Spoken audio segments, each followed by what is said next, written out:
What does it mean to be intelligent? For some, it's this. For others, it's this. Or this. Happened all around the world in the 20th century. We live in a world where intelligence is measured. But what if the way we measure intelligence says more about our culture than our brains? What if there are other kinds of intelligence that we've been taught to overlook?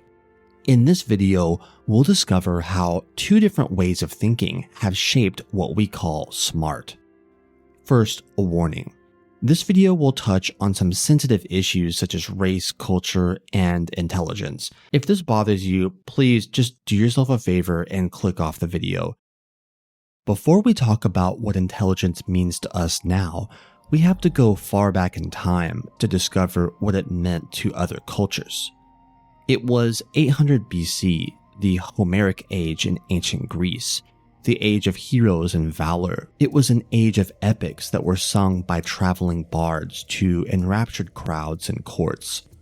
Legends of cunning Odysseus surely were a favorite, audiences cheering perhaps at his cunning and resourcefulness. His exploits include tricking a Cyclops with clever wordplay and bringing down Troy with a Trojan horse.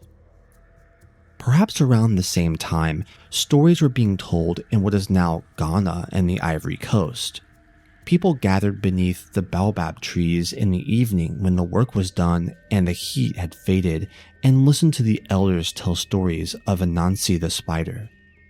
Anansi was not the strongest nor the fastest, but he was clever and was always fooling stronger animals. He once tricked the sky god into giving him all the world's stories, and another time he tried to hoard all his wisdom in a clay pot. In the wide sky lands of the Dakota, people were also gathering around a fire as well. The stars above were not just lights, they were ancestors. The stories were told of Iktomi, the wolf trickster, using disguise or deceit. What do all these scenes have in common? They are all scenes from purely oral cultures, that is, cultures untouched by writing. Their concept of intelligence was different. Anansi and Iktomi weren't solving abstract problems. They were using their environment to their advantage and achieving goals. As we'll see, oral cultures tend to think in ways that are connected, relational, and concrete. We can see this with how they viewed intelligence. Intelligence was situational, practical. It even had moral elements. There wasn't a clear separation between wisdom and intelligence. Humans had lived this way without writing for tens of thousands of years, and a few isolated peoples today still live in a purely oral culture. But one invention changed the direction and ways of thinking for billions of humans. Writing. Around 3200 BC, one of the most momentous inventions appeared in the history of humanity: writing. Philosophers took full advantage of writing to help shape a new way of thinking. No longer limited by oral memory, thinking could be offloaded on the page and visualized, allowing intricate connections between concepts to be drawn. Words, once things intimately connected with the present and other people, could be turned into abstract concepts on the page and thought of as objects in themselves. The transitory world of audio was made visual, frozen in time on the page. Plato and Aristotle took full advantage of this new technology, totally reworking ancient concepts of wisdom and intelligence. Wisdom was defined in much more abstract terms, for example, being able to find causes, an abstraction far removed from the exploits of Odysseus. This new way of thinking would go into overdrive almost 2,000 years later with the typographic revolution, which took writing and the written thinking to a whole new level. With the typographic revolution, reading became the individualized, silent activity it is today, something that would have baffled people in the oral world where people communicated socially. Even in the early days of reading before the printing press, reading was primarily an oral activity, and books or passages were normally read in front of a group. The ability to put symbols and charts on a page made typographic thought more linear, visual, and abstract than ever before. Charts and matrices of data were commonplace.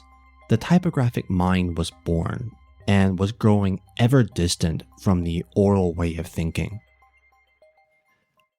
Now that I've gone over the historical developments that led to typographic thinking, let's do a quick and simple example to show you the difference between it and the oral way of thinking. Here are three things: a monkey, banana, and a rabbit. Can you tell me which two of these belong together? What's your answer? If you answered monkey and rabbit, you might be thinking typographically. You put these two in an abstract category as concepts. If you answered monkey and banana, you might be thinking orally. You're using a concrete relation between the two from real life. The monkey eats the banana. Keep in mind, these are two different mindsets, and one is not better than the other. In the book Weird, this test was given to many people around the world, and it was found that it was primarily Westerners who grouped the rabbit with the monkey, and the majority of the world grouped the monkey with the banana, something that might surprise the Americans watching this. Now, let's go into detail about what recent scholars say are the differences between the oral way of thinking and the typographic way of thinking before we talk about intelligence. Walter Ong, in his book Orality and Literacy, recognized several key features of oral thinking. First, oral thinkers tend to rely on memory for obvious reasons. Because they rely on their own memory, they tend to think in terms of formulaic or stock expressions to help them remember. For example, in the Homeric epics, Odysseus is often written as cunning Odysseus. The sea was the wine-dark sea.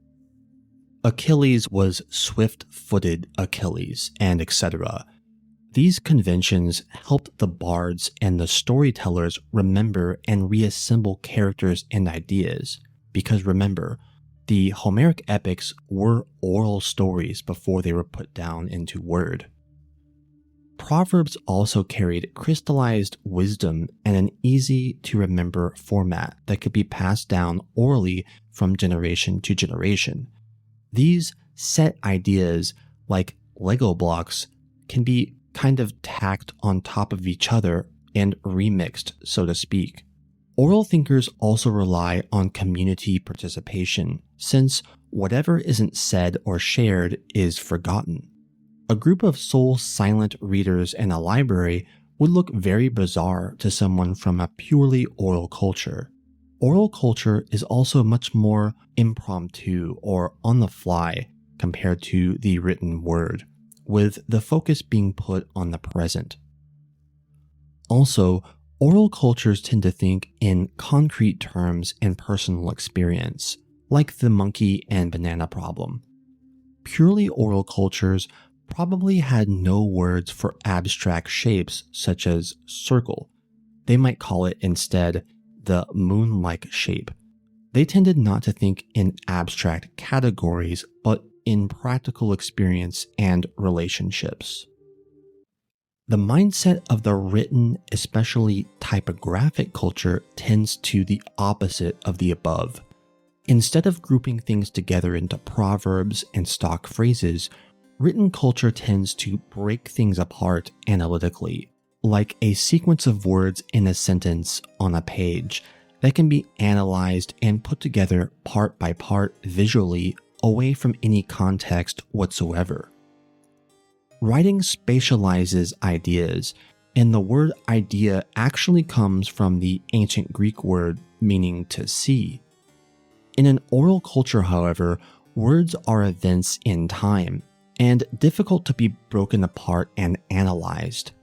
They come and go and are intimately connected with the event or a happening because each word is an event, so to speak. The word for word in ancient Hebrew also means event. Typographic culture, with its abundance of books, individualizes instead of bringing people together, carrying people away into their own worlds. As Europe was inundated with books of all kinds, people that otherwise would never get a chance to experience another world were whisked away by a book into their own personal fantasy. Books take people away from context. They allow abstraction, rereading, and setting up complex relations on the page. They separate the writer and the reader, the knower and the known. They encourage inward introspective thought and not communal goals. Moving into the 17th, 18th, and 19th centuries, all of this dramatically changed the way we think about intelligence and who has it. In the roaring Gilded Age of late 19th century America, science and the typographic thinking behind it were taking over just about everything. And in the center was the school. The local school, once lonely one-room schoolhouses dotted all across the states in rural villages, were being pushed aside by massive school reforms. Inspired by the efficiency of the factory, the school system was being made into a machine. New immigrants, sons and daughters of black sharecroppers, and many other groups entered into the schools. People in power needed a way to sort children to achieve so-called maximum efficiency. But how? A recent invention was about to make its entry into American culture and the world: IQ. IQ was invented by Alfred Binet, a French psychologist, in 1905. But you might be surprised to know that the inventor of IQ never claimed that IQ was a pure measure of some unchangeable intellectual ability. From the very beginning, it was merely supposed to identify those doing poorly in school, a learning environment that is primarily written and typographic in nature, and get those kids help. Of course, IQ then would basically be testing someone's ability to think in a way to be successful in that environment. This is arguable, but in a way, it's testing typographic thinking, something that was and still largely is seen as the correct and civilized way of thinking in America and the West. The meaning of IQ would quickly change. Others very quickly took Binet's concept meant to help struggling kids in school and made it into a real, inheritable thing in the brain, and used this number to sort and discriminate against so-called morons and imbeciles, scientific words of the day now considered offensive. Suddenly, with the power of testing and this newfound concept of intelligence, the researchers claimed, to no one's surprise, that Nordic groups had the highest IQ, followed by Southern Europeans and African Americans. Claims shaped much more by inherent bias than objective fact. Large portions of these students were written off as disabled, and children belonging to these groups dropped out in droves. Data pointing to higher IQs for groups that were more familiar with American customs or had more schooling were ignored. With that, beginning in America, the concept of IQ cemented its place in people's worldviews. IQ itself is a very typographic style of thinking, the idea that people could be ranked by an inherent property represented by a number. Some of the same people that invented this concept went on to create other tests, such as the Scholastic Aptitude Test, or SAT. The idea of an inheritable, inborn, unchangeable ability stuck in the minds of Americans, but this is not true elsewhere. Studies show that an American is much more likely to blame his or her lack of ability for a failure, while a Japanese person is much more likely to blame a lack of effort. But I know what some of you are thinking. IQ does measure intelligence, right? After all, what could be more basic than pattern recognition of shapes, or repeating a series of numbers backwards? If that's not intelligence, then what is? Well, it turns out things are not so simple as they seem. The test that is most supposed to measure so-called pure intelligence, or G, is the Raven's Progressive Matrices test. Each question is a matrix, and the tester fills in the missing block based on a pattern like this. We've been led to believe that this test measures pure, cultural neutral human intelligence, but when you give this test to the Parahan people in the Amazon, almost all of them fail, and in fact, most non-Western test takers do worse. But how is this possible? It's possible because different cultures might have very different views on what's going on during the test. According to this paper, Americans approach these tests with many cultural assumptions. For example, understanding that the shapes on the paper represent abstract concepts, using spatial language, interpreting grids from top to bottom and left to right, etc. These ideas are not universal. Some cultures might lack words for left and right. Other cultures might not have words that distinguish green and blue, for example. All of this could affect the way you perform on this test. The typographic mindset uniquely prepares people to take these kinds of tests because they were designed by people who think this way in terms of abstracted sequences of certain things or resolving a whole into analytic parts. Studies show, for example, that Africans tend to think holistically and might focus on things in the background that a Westerner wouldn't call important. The existence of the concept of IQ itself is an abstracted thing and is partly because of this mindset. Some cultures just aren't trained with this mindset and thus would fail on this type of supposed pure intelligence test. Let's talk about oral style intelligence in more detail. You might think that oral intelligence is just street smarts, and that's partly true, but I think it's deeper than that. Oral style intelligence isn't just about quick thinking or survival, it's about the ability to see relationships that are different from written style abstractions. Let's look at another example. Remember the rabbit, monkey, and banana test? In the 1930s, a Soviet psychologist, A.R. Luria, gave some non-literate Russians some similar tests. For example, hammer, log, saw, hatchet. Which doesn't belong? Let's look at how some non-literate Russians answered the question. One said, the hammer doesn't belong here. The hatchet chops the log. The saw saws it, but the hammer doesn't fit in. If you saw the log, you'd have to drive a wedge in, so you'll need the hammer. When the tester presses asking, can you say that the saw, hatchet, and log are the same kinds of things? The subject just replies, sure, they're alike. They work together.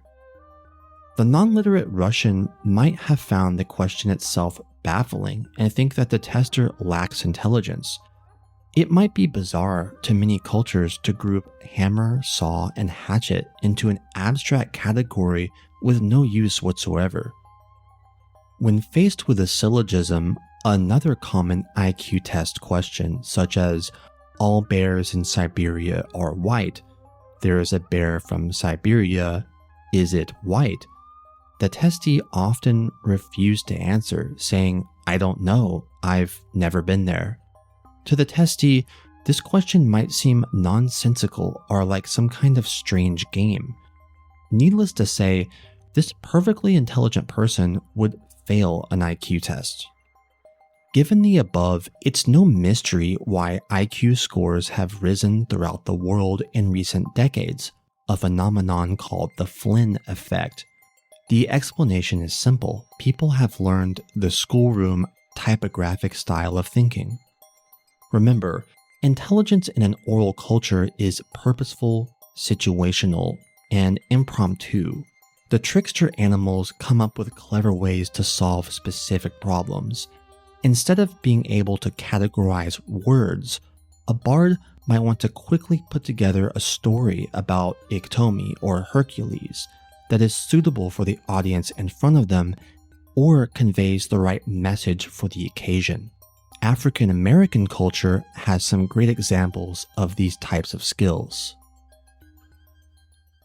Some of you might have heard about a game in African American culture called Yo Mama, in which people insult the opponent's mother in increasingly funny and exaggerated ways. Your mama's so stupid she tripped over a cordless phone. This game was originally known as the Dozens. In the Dozens, jokes are told in a cipher or circle about the opponent's mother. The more exaggerated, the better, displaying verbal wit, creativity, but at the same time tact, because if the joke is real, it steps over the line and defeats the purpose of the game, which is communal play. The game is also played on the fly, and like freestyle rapping, preparing ahead of time is frowned upon. Signifying is also a display of oral skill in African American culture, where a certain truth is said in an oblique and funny way, but with many layered meanings. For an example, let's say someone asks an African American woman if she's mad about George Floyd, and she replies, "I've been mad since 1619. As Geneva Smitherman says in the book Word from the Mother Language, this is a verbal skill that takes creativity, insight, and tact. It's like a verbal puzzle box that's made on the fly for the listener to solve. Poetry, hip-hop, trash talking, or wolf tickets are more examples that all deserve their own video. So definitely check out the book mentioned if you want to learn more. Is written thinking better? Is it the real intelligence that those from purely oral cultures just didn't learn? Things aren't so simple. Plato, one of the first philosophers that used writing, famously doubted the use of writing. He said that it was writing that was limited. He worried that it would weaken memory and teach copying and not real wisdom, which he believed could only be arrived at through a back and forth oral discussion. There's no doubt that schooling and literacy impart skills, but the tendencies of thinking taught in modern school systems, like categorizing, analyzing, etc., can't be said to be necessarily better. Studies of the Vi people show that literates do perform better on those tasks that mimic the type of practice they get in school, but that non-literates do just as well on memory tasks that are put in a familiar context. We will probably never know how much of intelligence is nature and how much is nurture. We are physical organisms after all, so there is surely a genetic component to performance. But you are also good at the kind of thinking you've been trained at, which means that IQ tests often reward familiarity with a specific cultural logic, not universal brain power. So what would an IQ test in a primary oral culture look like? This is just a thought experiment, not based on any particular group or any actual test, so remember, this shouldn't be taken seriously, it's just speculative. First off, any test would probably be for a specific purpose and situation, like say, a test to become a leader. Perhaps stories or riddles would be told. For example, I go around the house all day, yet I never leave my corner. What am I? Or situations. What was the lesson he learned? And what should he do next time? Other questions might test kinship logic and responsibilities. For example, you're introduced to a visitor who says their father's mother is from the same clan as your mother's uncle. What should you call them? What are your responsibilities? You could say that these questions are testing memory and logic, but in a different way, and also these tests might involve impromptu speeches, storytelling, resolutions of conflict by giving the correct proverb, etc., all of which require a different kind of intelligence than the one taught in school. You could even say that an oral style intelligence test could actually test character, something that isn't tested by an IQ test. It's been a long journey, and I won't pretend that there's a simple takeaway. Intelligence, culture, and history are complex, too rich for one-liners. If anything, I hope that you walk away with questions, with challenged assumptions about what it means to be intelligent, cultured, or civilized. Question the assumption that whatever comes later in history is always better, or one culture's way of doing things is the only way. And what's next? In the age of AI, social media, and instant video, will written thinking fade? Are we entering a new age of orality? Will schools change forever, and will rhetoric and oral intelligence make a comeback? Share your thoughts in the comments. The only one-liner I have about human intelligence is, I believe that it is simply the ability to manipulate your environment to achieve goals that are important for you and your culture. For one, it might be the discovery of an abstract truth in a university. For another, the unity of a group in your homeland. What counts as intelligence varies like the colors of a rainbow, but are all lit by the same human spirit. Thanks for watching. Thanks for watching to the end of the video, and thanks to all my new subscribers from my last video. I really appreciate your guys' support.